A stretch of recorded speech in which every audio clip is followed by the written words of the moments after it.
What does it mean to be an emotional code practitioner? Somebody might come to me and say, I feel stuck in relationships. But what we do is we literally find out why. Like, why is the body holding on to this thing? Frank Alaridi, a four-time Emmy-winning journalist known for his work with ABC Network and Good Morning America. And Frank has now transitioned into being a biohacking and wellness expert. Well, I always tell everyone, like, we'll do it with somebody in the audience, don't tell me anything before we get started. Say, well, what happened at age 30? And they'll be like, oh my God, 30 is when I got divorced. And I don't know anything about these people. And I literally see like miraculous testimonials every day. Is there anything practical that you can help us do right this moment? Yeah, let's do it.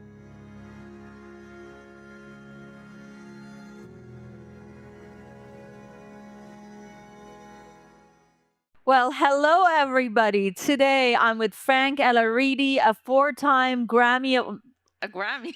I have a Oh, Grammy, I know. I look like a singer right now. Or Yes, we look like totally, singers. totally. That's nice. We manifested it. You're going to win Yeah. Grammys. Let's do it again. I'm with Frank Alaridi, a four-time Emmy-winning journalist known for his work with ABC Network and Good Morning America. And Frank has now transitioned into being a biohacking and wellness expert and being a certified energy worker. Frank has been speaking around the world at different holistic workshops as an emotional code practitioner. And I'm so glad to have you with us today, Frank. Thank you so much for Me being too. here. Meg, thank you. What does it mean to be an emotional code practitioner? So, it's interesting. I started out in something called emotion code from Dr. Bradley Nelson, right? But it's gone so beyond that in the last few years where I've noticed changes happening within me, within my sessions. But what emotion code is really incredible. We'll actually do it with somebody in the audience soon. Can you guys hear me? Is this okay? Yes, Okay. perfect. And what we're doing is looking for blocks in people. So somebody might come to me and say, I feel stuck in this area of life, in relationships, or I just had a breakup. Maybe they have a difficult relationship with their boss at work. And or sometimes it's a physical manifestation of something they're dealing with where they need surgery. We'll do a few sessions, sometimes even just one. And whatever that is, the physical ailment, the relationship blocks just go away. And I literally see like miraculous testimonials every day. But what we do is we literally find out why. Like, why is the body holding on to this thing? So somebody might say that, they can't attract the relationship. And I'll say, well, what happened at age 30? You have a courting with somebody, you feel vulnerable, and you created an allergy to the idea of marriage. And they'll be like, oh my God, 30 is when I got divorced. And I don't know anything about these people. I always tell everyone, like, we'll do it with somebody in the audience. Don't tell me anything before we get started. And then we'll use magnets just like this and completely clear it from the person. So what I do, because most of my clients are on Zoom, is I'm clearing it from me for them. Oh, wow. Right? Because it's just one collective. So if it exists in you, it's somewhere in me too. So when I clear it from me, I'm clearing it from all of us. So, all physical and emotional blocks, do they all come from a negative belief that we secretly hold in our subconscious? Beliefs, emotions, inherited things from our ancestors. So sometimes I'll say you have defensiveness that you inherited from your mom, or you have betrayal that you inherited from your dad. Or I can say it goes back 7 generations. But when I clear it from you, that's the beautiful thing. People get emotional because I'm clearing it from that entire ancestry.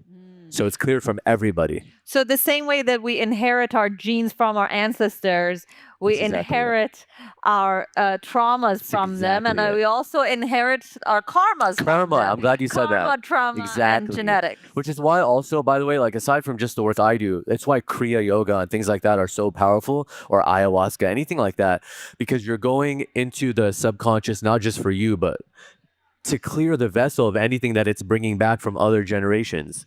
What is a practical way that you can help someone decode their emotions? Can we actually showcase something on one of the audience members? Does anybody want to Does anybody come want? on this stage? Okay, first hand I saw. Sure. Come on. Let's give her a hand. Sometimes we need tissues on stage, but I don't know. I don't look like you don't look like you're a crier. What's your name first, Does she please? need to sit? No, she can do whatever you're comfortable with. Aisha. Oh, here. Actually, that's perfect. It's not on.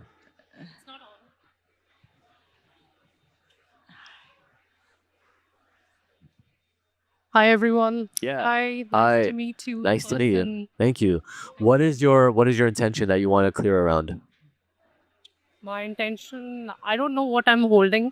I I feel I'm not holding anything, but I still feel like there would be something which energetically you might be able to sense more. So I give it in your hands.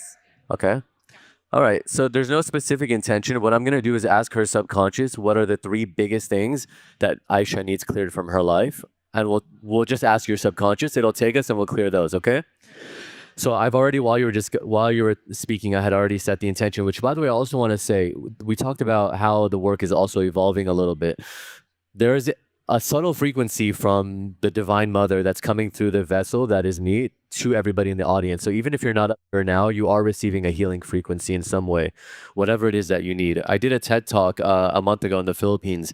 And there's a lot that you can't say because everything has to be backed by science. I can't talk about karma and past lives and things like that. So I asked Divine Mother to send a healing frequency, or divinity to send a healing frequency that can be delivered underneath what I can't say. So that's all happening now too. And now for Aisha, can I clear the biggest three things? Okay, the first thing is energetic, it's post-traumatic, it's offensive, it's a curse, it's an entity, it's according. How old are you? Give me here, just whisper it to me. I need to know. Okay. Do we need to know more? Can I clear this? The reason we needed to know is because your subconscious is saying that there's an energetic cord that you created with somebody, like a codependency when you were 26. Does anyone come to mind?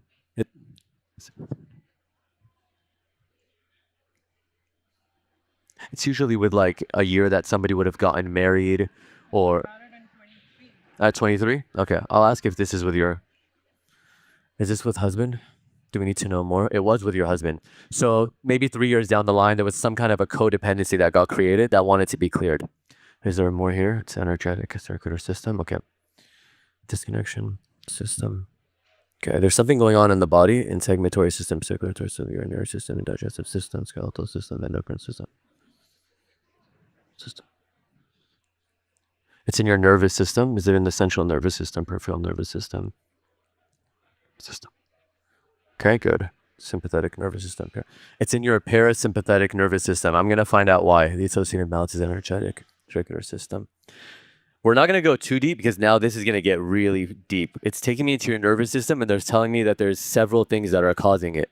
So within the nervous system, there's several things causing it. I'll clear a couple of them. The first thing is a disconnection.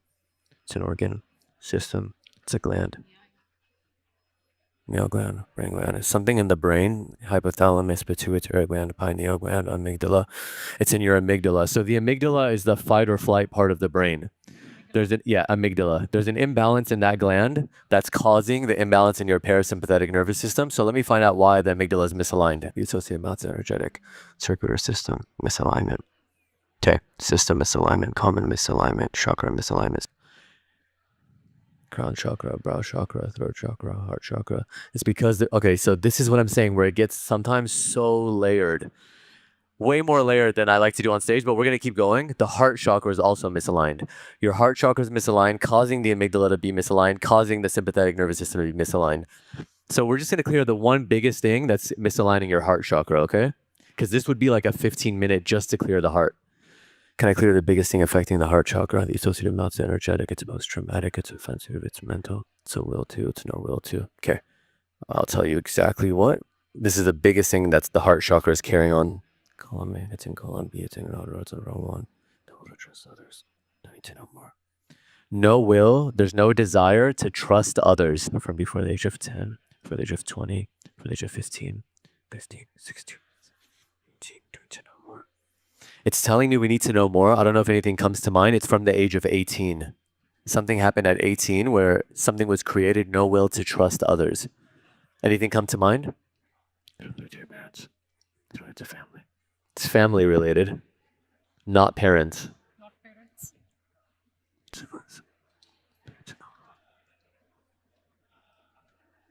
I know it's vulnerable being on stage, but it wants me to know what it is before I can clear it. I can't remember at 18 or something. I experienced, which I can't remember at the moment, the experience which end up making me lose interest. It's not in the family, It's family, but it's not parents. not parents. Siblings. Not exactly. Okay. You have siblings though, yeah? Yeah, it's related to that. It lets me clear it knowing that it's your siblings. Okay. Did we clear that? All right, good. Yeah. Sorry, go ahead, Meg. Timing wise, what do you think? No, I want her to sit. No. It's fine. Totally fine. I'm okay in that space. I want to. Let's do one more then. I'll just do one quick thing. What else is in the heart chakra? Energetic, post traumatic, offensive, mental. It's a will to. It's no will to. Okay, good. One more. It's another thing where there's no will to do something in column. It's in another row. Even row, it's in rotate, it's in reform.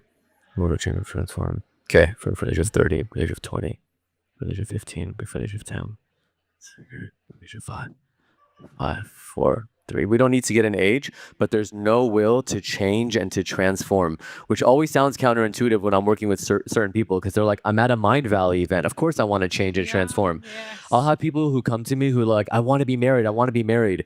And I start doing a session for them and there's no will to be married. There's like an allergy to becoming like my parents, so there's these subconscious things, but there's something in there where there's no will to change, to transform. So that's Yeah. that's hard to believe because I that's know. why we are all here for. I know. Trust me. This is going to make that even better because there's a lot of positive things I'm not looking for. I'm only looking for the negative. So when I clear the negative and it's subconscious, the more positive things come through, Yeah. So you'll notice, I was a TV journalist. I was on TV, I was doing YouTube, all these things. And That's nice. when I first did a session, I had so much nervousness come up and I was like, no, that's not true. I don't have nervousness. I'm on TV. I do all these. And I only realized it was there when it wasn't there, when they cleared it. You know what I'm saying? Like I almost like didn't even realize I had anxiousness until I didn't anymore. Yeah. So round of applause. Thank you. Yeah. Thank you. Wow. Thank you so much. Thank you for being vulnerable with Yeah, us. of course. Appreciate it. Well- Um, I would love to give an example. I don't know why when I was talking to her, I thought of it. There was somebody, I was at a retreat in Costa Rica teaching and somebody from the audience came up. She was a nurse, age 42 from California. And she's like, I want to work on restless leg syndrome. Her legs go like this, right? And they never stop since she was 19. And I just was like, hey, look, that's something that might need an hour, but we have 3 minutes. I'll do it really quick and like no promises, right? What came up was only like 4 things and we were done. And she messaged me saying that it had never come back again. It was fully gone in a 5-minute session. But what made me think of that right now with Aisha is because everything I told her on stage, she was like, that doesn't resonate. I don't know what that is. I was like, you have a severe physical trauma, like a shock to the system from age 19. And she was like, nothing happened. And I was like, okay, well, good luck, right? She left. And then it's been like 2 years now. It's never come back. but then when you detect something in somebody's like body, like an energy blockage, and they're not conscious about it, how can you heal it? They don't have to be. I'm speaking directly to their subconscious. So they're not going to be conscious of it. There's a book, I don't know, maybe somebody here has heard of it. I've never read it. I've never heard of it, but a lot of clients tell me about it. It's called The Body Keeps the Score. And it's all about how you might not be right. You might not be conscious of it, but your body is conscious. Your body remembers. So that's why it was it's in your nervous system. You know what I mean? It's there. It's holding on to something that you might not be consciously aware of. So speaking of our nervous system and feeling nervous, can you share some tips with us to help us calm our nervousness? Yeah. There's a really big thing that I like to do. So if you're ever having a negative thought, right, and you're conscious of it, oh, I'm jumping to conclusions right now. I'm mind reading. Mind reading is when we assume something is going to go wrong, right? Like, oh my God, I'm doing this interview with the podcast with Megan, and you're already fortune telling that it's going to go wrong. When you catch yourself doing that, the best thing to do is first Be aware of the thought, notice you're doing it, and then write it down. When you write it down, you're engaging a different part of your brain and it helps you evaluate it more effectively.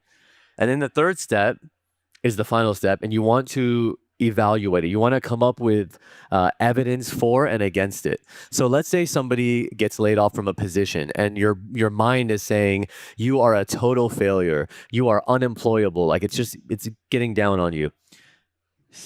Look at the evidence. You have a degree, maybe you have qualifications, you've held other steady jobs in the past. So yeah, this can be disappointing, but it doesn't suddenly make you incompetent. And then it softens the blow. So you can start seeing it as a setback and not the end of your story. So rather than going down this downward spiral, you're writing it down, you're looking at the evidence. Is this really true? What my brain is telling me? So that's what you can do on a conscious level. And then the subconscious work is going to an energy healer, working with plant medicine, right? Meditation, things like that. Is there any thing anything practical that you can help us do right this moment to calm our nerves? Let's do it. Do you guys want to do a quick little like visualization? Okay. Yeah. So if you're comfortable, everybody just bring your gaze down to the floor or close your eyes, and I'll walk you through this. This will be really good to identify some of those patterns and then to affirm something new.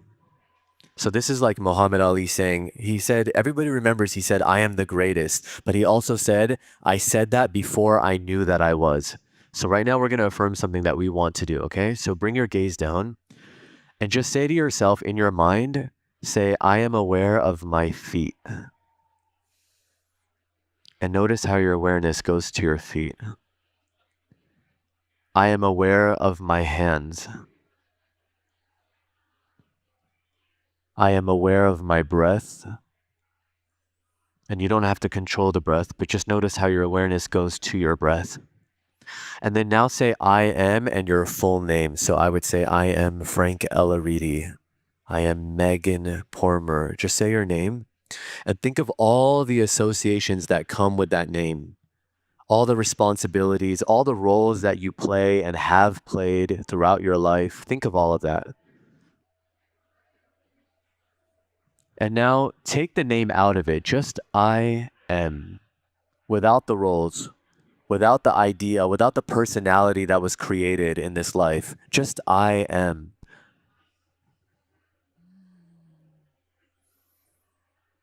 So hum. I am. You can even breathe in so and exhale hum.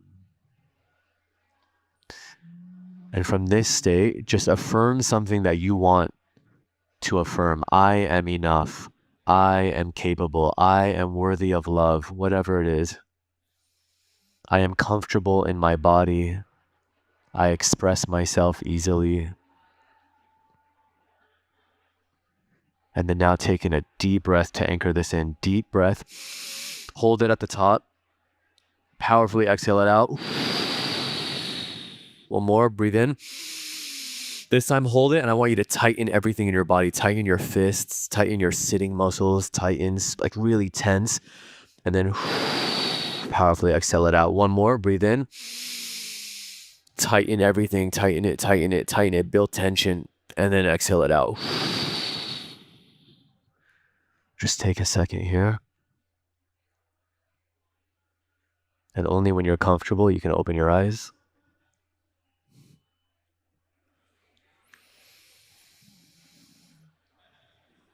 Yeah, just a quick little reset.